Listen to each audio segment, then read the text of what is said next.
Michael Glickman. In earlier statements that you have made, you have pointed out that the crop circles indicate a change of paradigm, or a kind of a dimensional shift. Do you still hold this opinion? Looking back, I realized that I was absolutely right.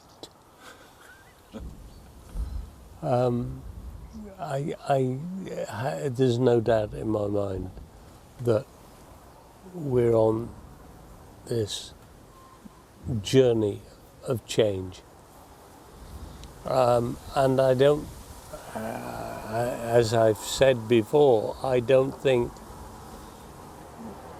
the crop circles are responsible for it. I don't think they're doing it. But I think the authors of the crop circles are very much aware of this. And they also realize that we earthlings, who are profoundly stupid, as well as divine, miraculous, inventive, graceful, loving, but thick, we don't know what's going on. And I think our cousins, who are the impresarios of the crop circles, are using the crop circles to aid our transition and to give us some clues about this important time. But that brings up another question, and that is, if this really is important for people all over the world to join in, why is it that this particular phenomena is appearing in this particular place on the planet? Oh, come on, that's a silly question. That is a silly question. Why? Number one, because I don't know, and nobody knows why it's here. But then, this is like saying the Wright brothers flew their aeroplane. They developed it in Ohio. Didn't they realize that aviation was important for the whole world? Everything has to start somewhere. And you can say, why here, why here? Well, it will spread. It's spreading already. And the Wright brothers chose that area because they were making bicycles and they knew that area, so that's where they started. Now, who can say why the crop circle authorities, the crop circle engineers, why did they choose this area? This is a deep question which we could go into, but it's a question which is limited in time. Historically, it is of importance, but in the last 20 years, we've seen the way it's spread. I mean, where are you from? You're from Norway. How did you find out about it? Suzanne Taylor's from America. Andreas Müller is from Germany. There are people from Australia. It spreads. It doesn't matter where it starts. If for historical reasons you wish to go into the possible reasons for the selection of this beautiful valley as the heart of it, then we could discuss that. But everything has to start somewhere. The crop circles started here. But they will be everywhere. One Thursday afternoon at 4:15.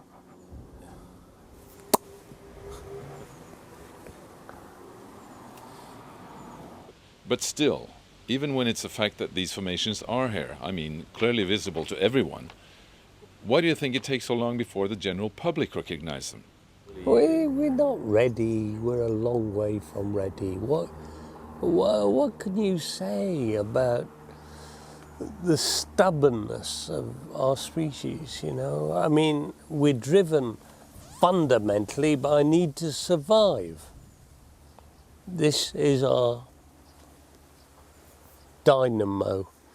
But a subsidiary part of this dynamo to enhance our survival is we must keep the world the way it was yesterday. This is a desperate, fearful enterprise. Resist change. And the amount of terror, real terror, that is embodied in the idea of change is breathtaking. And fundamentally, people are very frightened, not by the crop circles, but by the shadow of the crop circles, by the implications of the crop circles, because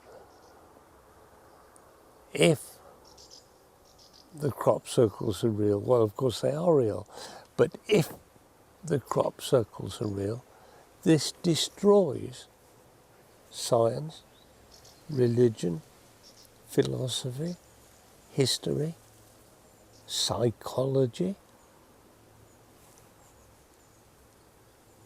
People don't want that. I mean, again, to go to the Wright brothers, they flew their aeroplane in 1903. In 1907, Lord Baden-Powell, who was the chairman of, I don't know, the British Aerial Society, which was to do essentially with hot air balloons, sent a letter to all his members saying, you will have heard rumours from America about a heavier than aircraft flying. Don't worry about it. This is impossible. And a lot of men and women all over England, thank goodness. Thank you, Lord Baden-Powell, for reassuring us that this cataclysmic change in the world was not going to happen. And suddenly we're faced with crop circles and the implications of what will be the biggest cultural shock this planet has ever received. Of course people don't want to know. Of course they're scared. Of course they prefer to say, oh, it's all hoaxes. Go away, go away. Yeah, but I mean, speaking of the hoaxers,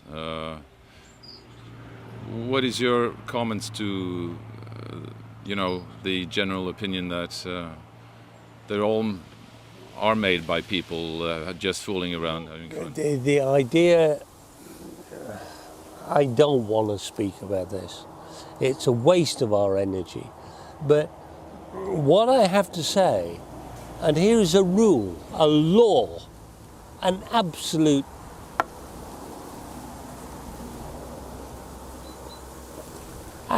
truth.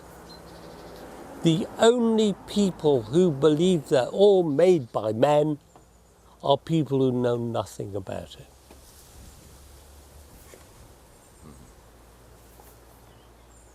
It's very easy to support the hoax hypothesis with your head buried in the sand. It is impossible to believe they're all made by men if you've seen one, read a book, seen a video, been to a conference, been to a lecture. These people haven't.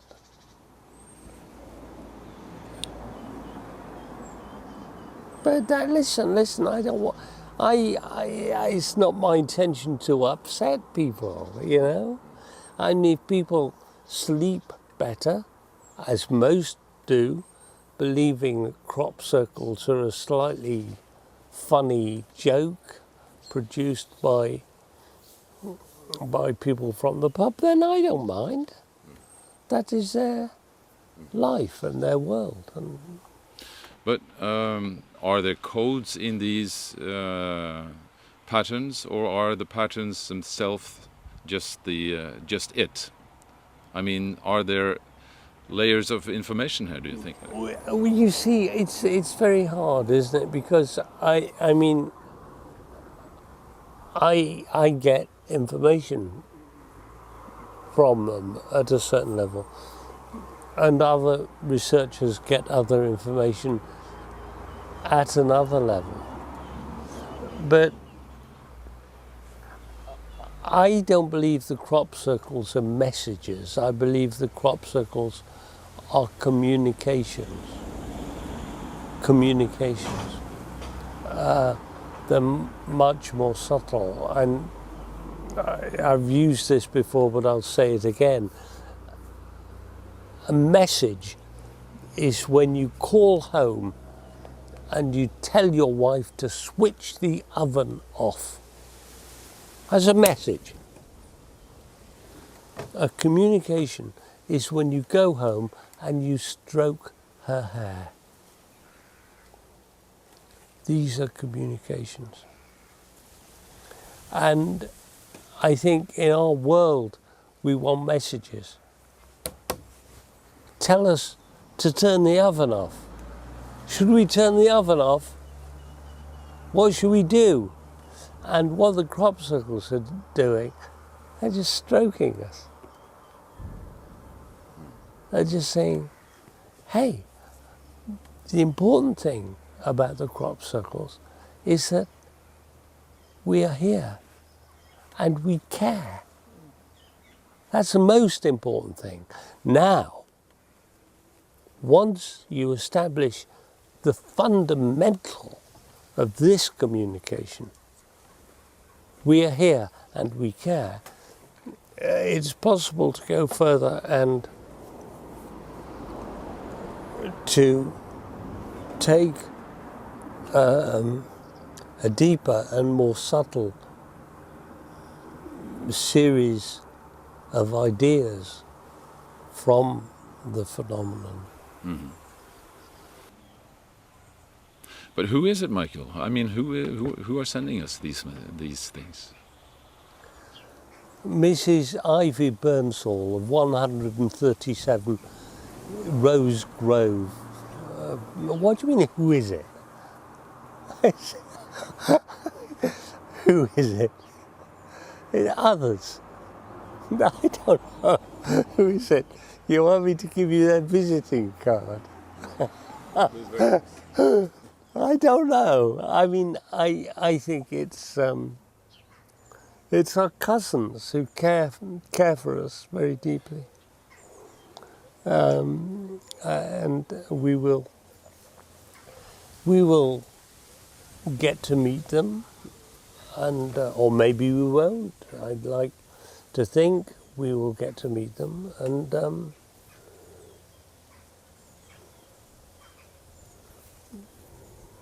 I think, look, whatever happens, I would stake everything on the idea that we are moving into the era of the greatest transformation this planet has ever experienced. And it's not going to be easy. But why do you think that is happening in this particular period of time? Why right now? Well, I think the 2012 thing is significant, and I don't fully understand it, but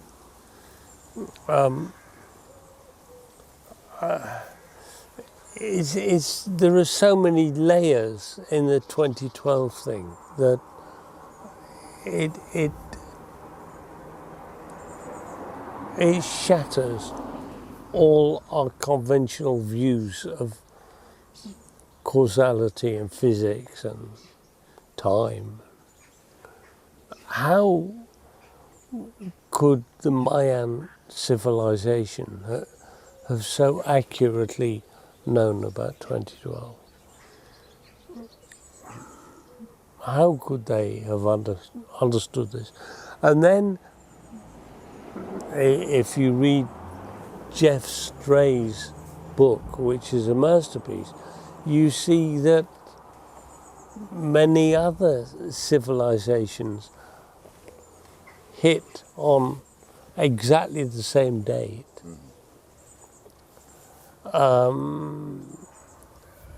There's that. There's also the thing of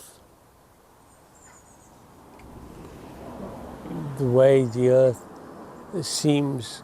There is the idea, and I don't know, about the Earth passing through various belts and various physical changes and pole shifts. All these ideas are coming up.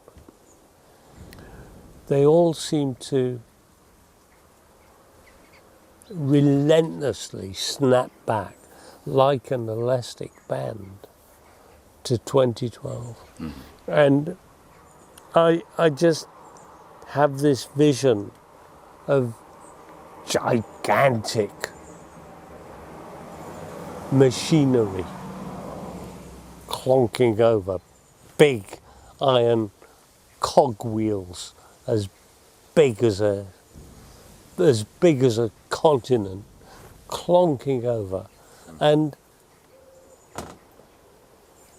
everybody in the universe, all consciousnesses in the universe have been waiting for this moment.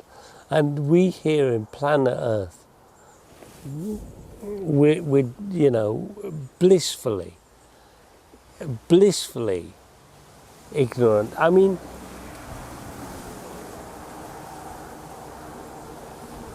look at the irony of our situation.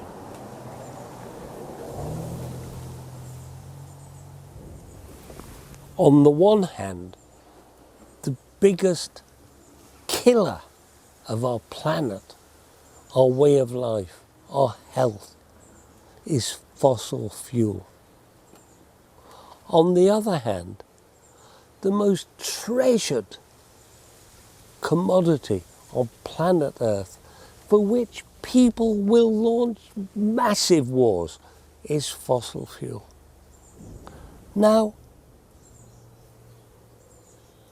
this is bewildering, and we're looking at reality through the wrong end of a telescope and not seeing what's there. And I just have this sense that outside there are a million intelligences, tumultuous, turbulent, clamoring, saying, for God's sake, wake up down there. What are you doing?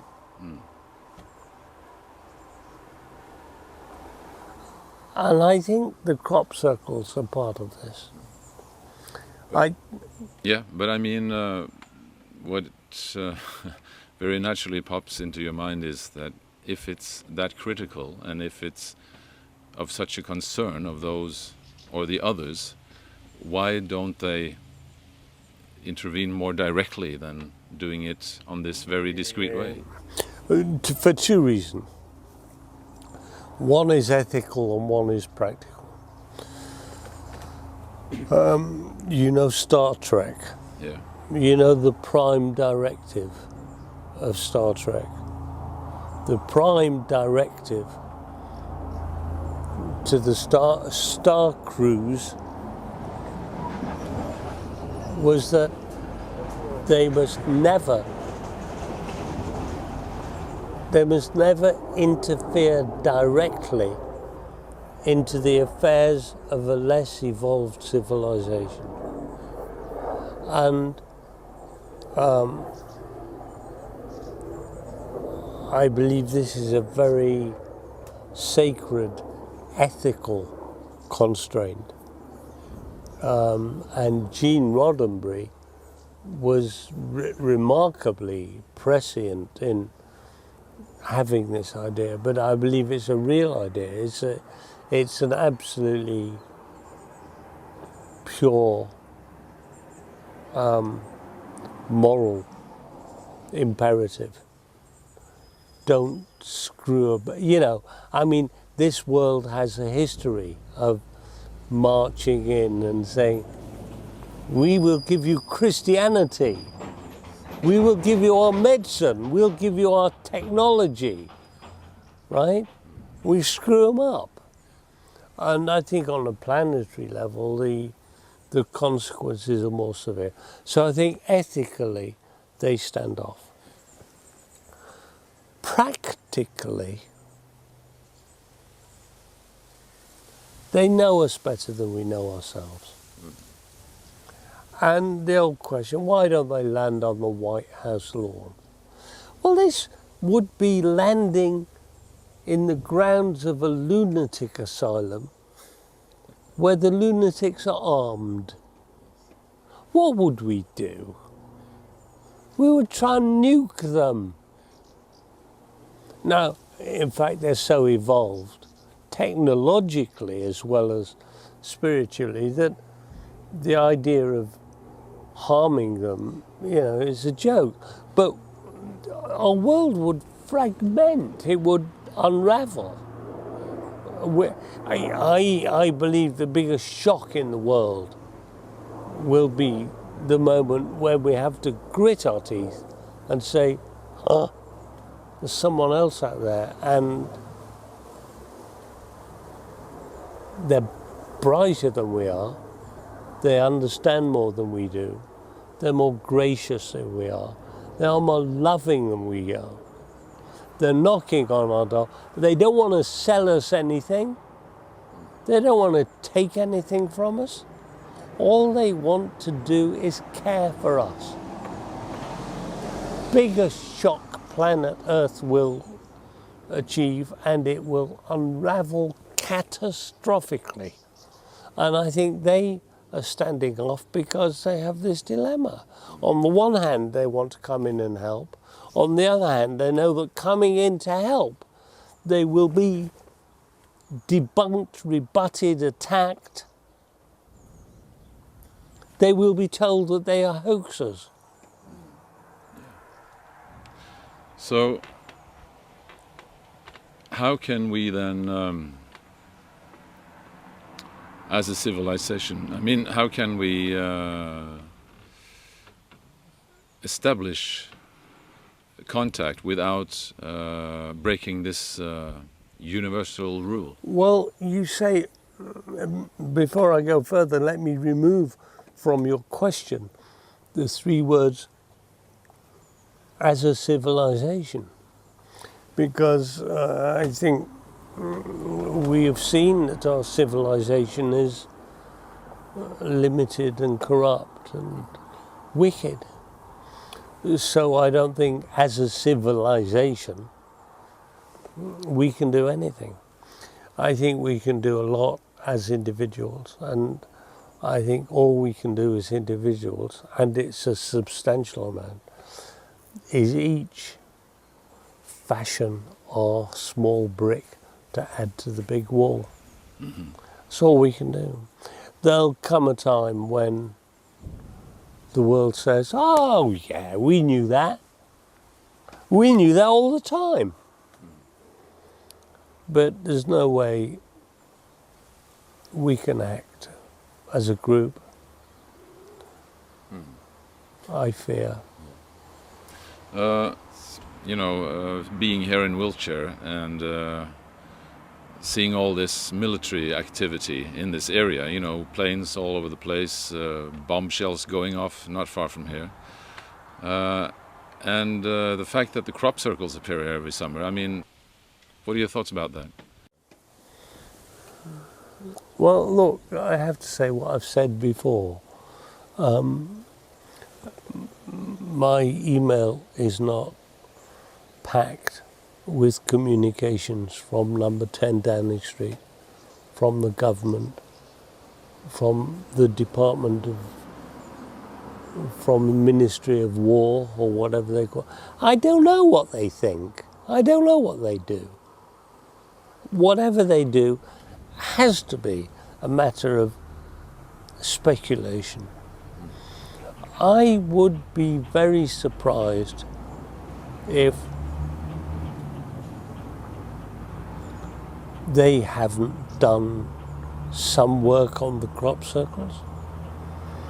I would be very surprised if fundamentally they are not of the basic view that the crop circles are the work of hoaxes, because soldiers are also humans.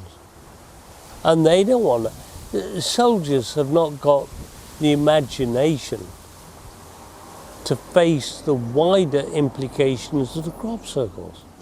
So I'm sure they will have looked around the edges of it, but I mean, can you imagine being the guy looking at this who has to send a memo to Tony Blair saying, "Dear Mr. Blair, we cannot explain this. We think the source of the crop circle phenomenon is non-terrestrial." Can you imagine having to take that responsibility? It doesn't happen. They're part of this consciousness as well. And that's why the media is also so... Yeah. Yeah. Imagine being the editor of a newspaper who has to publish the headline, "Earth is round, official." You wouldn't want to do it, you know. Don't want to do it.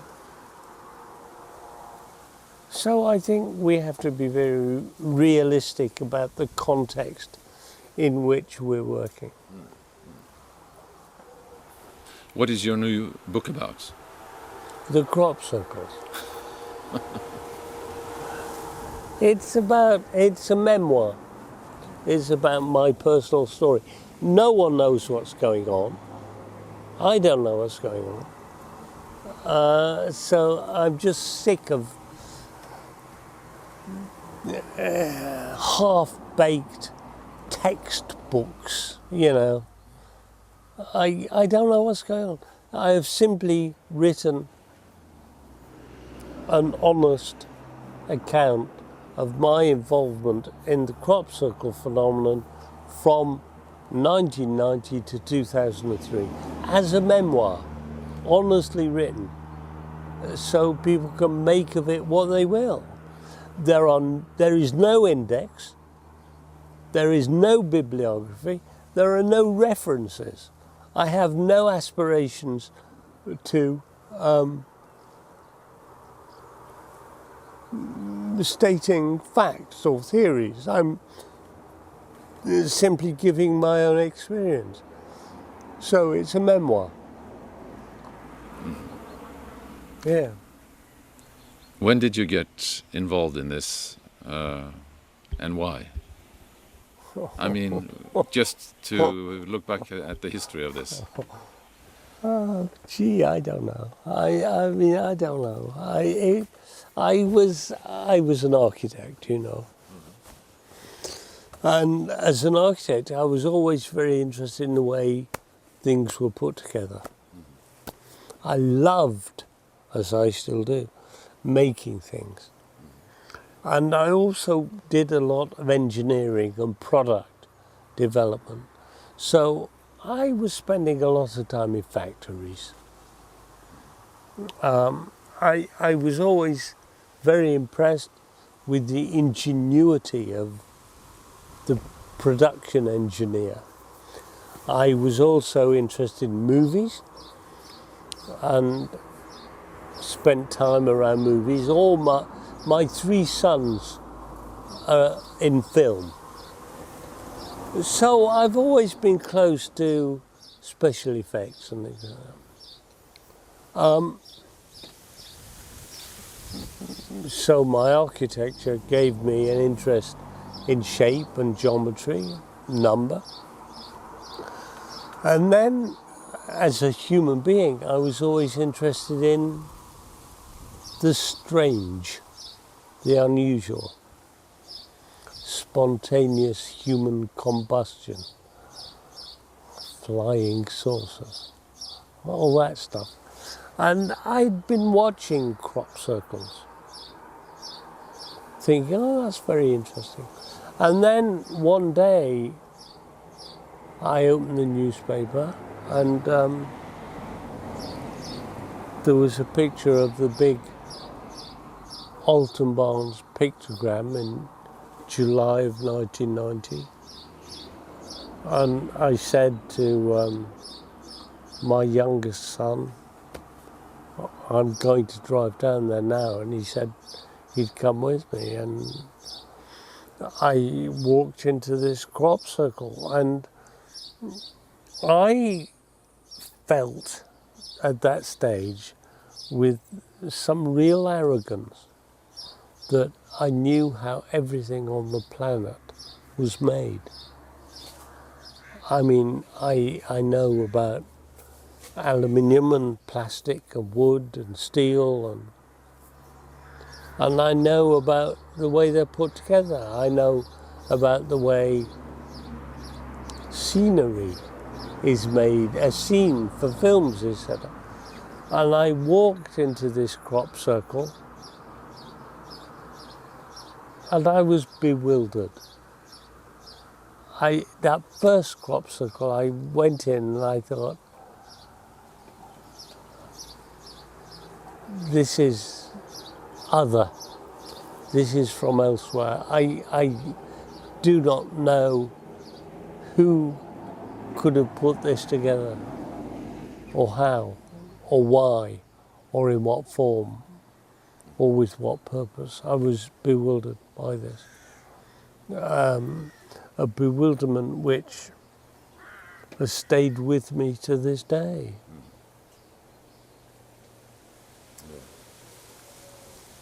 I mean, the other thing about the dumb supporters of the hoax hypothesis is that they are never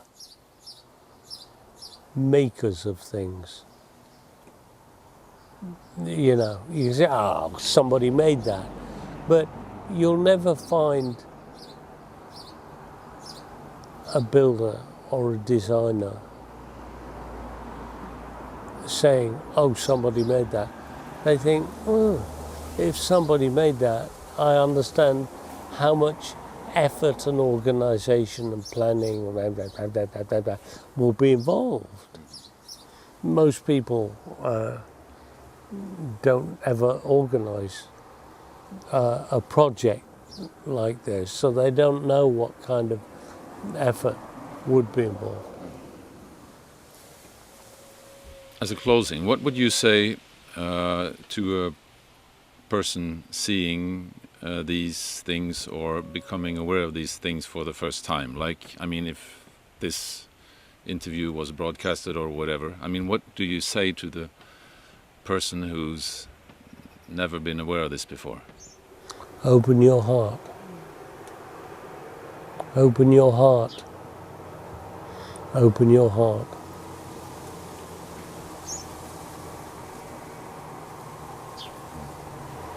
Simple as that. Simple as that. What can you say? I mean, I am as bewildered as anybody, but I've spent a lot of time thinking about it. That's all. But I'm still adrift. All we can do is open our hearts, ignore the stupid consensus, ignore the worldview, and open your individual, personal heart to which no one else has access unless you give it to them. Open your heart. Respond. Thanks, Michael. Thank you.